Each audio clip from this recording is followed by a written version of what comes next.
ನಿಮ್ಮ ಮನೆಯ ದೇವರ ಕೋಣೆಯಲ್ಲಿ ಈ ಎರಡು ವಸ್ತುಗಳನ್ನು ಇಟ್ಟರೆ ಸಾಕು, ನೀವೇ ಧನವಂತರು.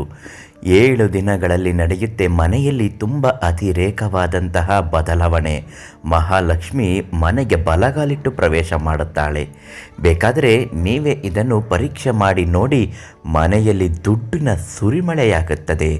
ಆ ವಸ್ತುಗಳು ಯಾವುದು, ಅದನ್ನು ಯಾವ ದಿನ ನೀವು ಮನೆಯಲ್ಲಿ ಇಡಬೇಕು, ಸಂಪೂರ್ಣ ಮಾಹಿತಿ ಇವತ್ತಿನ ವಿಡಿಯೋದಲ್ಲಿ ತಿಳಿಸ್ಕೊಡ್ತೀವಿ.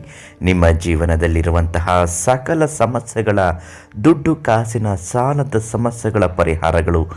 ದುಡ್ಡು ನಿಲ್ತಾ ಇಲ್ಲ, ಮನೆಯಲ್ಲಿ ಕಷ್ಟ ಇದೆ, ಗಂಡ ಹೆಂಡತಿಗೆ ಆಗ್ತಾ ಇಲ್ಲ ಗುರುಗಳೇ ಅಂದರೆ ನೀವು ಯಾವುದಕ್ಕೂ ತಲೆ ಕೆಡಿಸ್ಕೊಳ್ಬೇಡಿ. ಉಚಿತವಾಗಿ ಶಾಶ್ವತವಾದ ಪರಿಹಾರ ಮಾಡುತ್ತಾರೆ.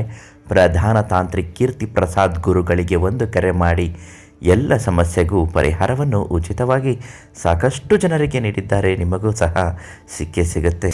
ಫೇಸ್ಬುಕ್ನಲ್ಲಿ ವಿಡಿಯೋಗಳನ್ನ ನೋಡ್ತಾ ಇದ್ದರೆ ದಯವಿಟ್ಟು ಒಂದು ಲೈಕ್ ಕೊಟ್ಟು ಶೇರ್ ಮಾಡಿ. ಯೂಟ್ಯೂಬ್ನಲ್ಲಿ ವಿಡಿಯೋಗಳನ್ನ ನೋಡ್ತಾ ಇದ್ದರೆ ದಯವಿಟ್ಟು ಸಬ್ಸ್ಕ್ರೈಬ್ ಮಾಡಿ, ಒಂದು ಲೈಕ್ ಕೊಡಿ. ಜೈ ಮಹಾಲಕ್ಷ್ಮಿ ಅಂತ ಕಮೆಂಟ್ ಮಾಡಿ, ನಿಮಗೆ ತುಂಬ ಒಳ್ಳೆಯದಾಗುತ್ತೆ. ಎಲ್ಲರಿಗೂ ದೈವ ಅನುಗ್ರಹ ಅನ್ನೋದು ಆಗೇ ಆಗುತ್ತೆ. ಮಹಾಲಕ್ಷ್ಮಿಗೆ ತುಂಬ ಪ್ರಿಯವಾದ ವಸ್ತುಗಳು ಅಂದರೆ ಅರಿಶಿಣವು ಕೂಡ ಅತ್ಯಂತ ಪ್ರಮುಖವಾದದ್ದು. ಇದು ಶಕ್ತಿಯುತವಾದದ್ದು ಮತ್ತು ಪ್ರಬಲವಾದಂತಹ ಯಾವುದೇ ಕೆಲಸಗಳನ್ನು ನಿರ್ವಿಘ್ನವಾಗಿ ಸಾಗುವಂತೆ ಮಾಡುವ ಅರಿಶಿಣ ಮುತ್ತೈದೆಯರ ಹೆಗ್ಗುರುತಾಗಿ ಅರಿಶಿಣದ ಜೊತೆಗೆ ಕುಂಕುಮದ ಜೊತೆಗೆ ಅರಿಶಿಣ ಇದ್ದೇ ಇರುತ್ತದೆ. ಆದ್ದರಿಂದ ಒಂದು ಪುಟ್ಟ ಪೇಪರ್ ಕಾಗದದ ಮೇಲೆ 3 ಚಿಟಿಕೆ ಅರಿಶಿಣವನ್ನು ಹಾಕಬೇಕು. ಅದೇ ರೀತಿ 3 ಚಿಟಿಕೆ ಕುಂಕುಮವನ್ನು ಬೆರೆಸಿಕೊಳ್ಳಬೇಕು.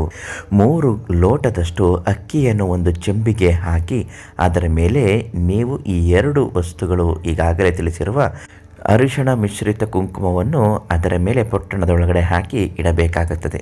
ಈ ಚೆಂಬನ್ನು ತೆಗೆದುಕೊಂಡು ಬಂದು ದೇವರ ಕೋಣೆಯಲ್ಲಿಟ್ಟು ಪ್ರತಿನಿತ್ಯ ಪೂಜೆ ಮಾಡುವಾಗಲೂ ಅದಕ್ಕೂ ಕೂಡ ಅರಿಶಿಣ ಕುಂಕುಮವನ್ನು ಹಾಕಿ ಪೂಜೆ ಮಾಡುತ್ತಾ ಬನ್ನಿ. ಕಷ್ಟಗಳು ನಿವಾರಣೆ ಆಗಬೇಕು, ಮನೆಯಲ್ಲಿ ಸುಖ ಶಾಂತಿ ನೆಮ್ಮದಿ ನೆಲೆಸುವಂತೆ ಆಗಬೇಕು, ದುಡ್ಡು ಕಾಸಿನ ತೊಂದರೆಗಳು ಕಳೆಯಬೇಕು, ಸಾಲಗಳು ತೀರಬೇಕು ಅಂತ ಭಕ್ತಿ ಸಂಕಲ್ಪವನ್ನು ಮಾಡಿ ದೇವಿಗೆ ಪ್ರಾರ್ಥನೆ ಮಾಡಿ ಮಹಾಲಕ್ಷ್ಮಿ ಫೋಟೋ ಅಥವಾ ದೇವರ ಮನೆಯಲ್ಲಿರುವಂತಹ ಫೋಟೋದ ಕೆಳಗಿಟ್ಟು ಅದಕ್ಕೆ ಪೂಜೆ ಮಾಡ್ತಾ ಬನ್ನಿ. ಅಮಾವಾಸ್ಯೆ ಕಳೆದ 3 ದಿನದಲ್ಲಿ ಇದನ್ನು ಮಾಡಿದ್ರೆ ತುಂಬಾ ಒಳ್ಳೆಯದು. ಇದನ್ನು ಮಾಡಿದ ಬಳಿಕ ನಿಮ್ಮ ಕಷ್ಟಗಳು ಎಲ್ಲವೂ ಪರಿಹಾರ ಆಗುತ್ತೆ. 7 ದಿನಗಳಲ್ಲಿ ಇದೆಲ್ಲವೂ ಸಾಧ್ಯ ಆಗುತ್ತೆ. 7 ದಿನಗಳ ಕಾಲ ನಿಮ್ಮ ಮನೆಯಲ್ಲಿಡಬೇಕು ಮತ್ತು ಅದೇ ದಿವಸ ನೀವು ಮಾಡಬೇಕು. ಅಕ್ಕಿಯನ್ನು ನೀವು ಮನೆಯಲ್ಲಿ ಯಾವುದಾದ್ರೂ ಸಿಹಿ ಖಾದ್ಯವನ್ನು ಮಾಡಬಹುದು. ಅರಿಶಿಣವನ್ನು ನೀವು ಅರಳಿ ಮರದ ಬುಡಕ್ಕೆ ಅಥವಾ ಎಕ್ಕದ ಮರದ ಬುಡಕ್ಕೆ ಅದನ್ನು ಹಾಕಿ ಬರಬೇಕು. ಈ ರೀತಿ ಮಾಡಿ ಮನೆಯಲ್ಲಿ ಸುಖ ಶಾಂತಿ ನೆಮ್ಮದಿ ನೆಲೆಸುತ್ತದೆ. ಹಾಗೂ ನಿಮ್ಮ ಜೀವನದ ಇನ್ನಿತರ ಯಾವುದೇ ಸಮಸ್ಯೆಗಳಿದ್ದರೂ ಶಾಶ್ವತವಾದ ಪರಿಹಾರಕ್ಕಾಗಿ ಪ್ರಧಾನ ತಾಂತ್ರಿಕ್ ಕೀರ್ತಿ ಪ್ರಸಾದ್ ಗುರುಗಳಿಗೆ ಒಂದು ಕರೆ ಮಾಡಿ ಉಚಿತವಾಗಿ ನಿಮ್ಮ ಸಮಸ್ಯೆಗೆ ಪರಿಹಾರವನ್ನು ನೀಡ್ತಾರೆ. ನಾಳೆ ಮತ್ತೊಂದು ಮಾಹಿತಿಯೊಂದಿಗೆ ನಿಮ್ಮನ್ನು ಭೇಟಿ ಮಾಡ್ತೀನಿ. ಧನ್ಯವಾದಗಳು.